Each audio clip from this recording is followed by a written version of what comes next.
geeridii rasuulka calayhi salaatu wasalaam waxay tidhi saytur caaisha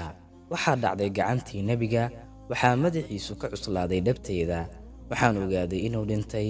waxaan sameeyey ayaa garan waayay ilaa aan ka soo baxay qolkeygii oo furan albaabka oo ku sugnaayeen ragga masjidka joogay oo ku yidhi wuu dhintay rasuulka ilaahay wuu dhintay rasuulka ilaahay masjidka oohin ayaa qabsaday kii ugu deganaa wuxuu ahaa abubakar allaha ka raali noqdee waxa u soo galay nebiga oo wejigiisa marada ka qaaday uuna dhunkaday isagoo leh noloshii udgoon ayaa tahay dhimashadii udgoon ayaa tahay rasuulkii allow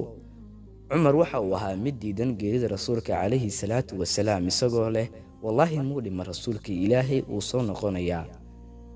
kadib uu soo baxay abubakar oo ku yidhi cumar kaaga dhararayo isdeji kii caabudi jiray maxamed wuu dhintay kii ilaahay caabudi jirayna ilaahay wuu nool yahay mana dhinto dabadeed ayuu akhriyay aayadan وما محمد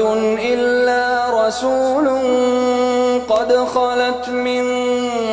قبله الرسل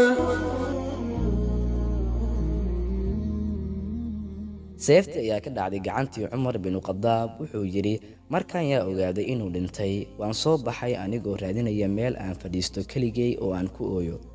bilaal ayaa yimid kadib markii rasuulku calayhi salaatu wasalaam geeriyooday markuu yidhaahdo ashhadu anna muxammadan rasuulullah masjidka wada oohin iyo qaylo ayaa qabsatay calayhi salaatu wasalaam